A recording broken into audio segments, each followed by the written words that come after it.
At sa lahat po ng mamamayan ng Merida, happy fiesta po sa ating lahat.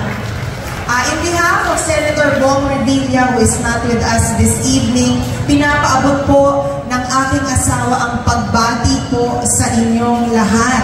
Wala man po si Tolome, pinadala po niya si Gloria.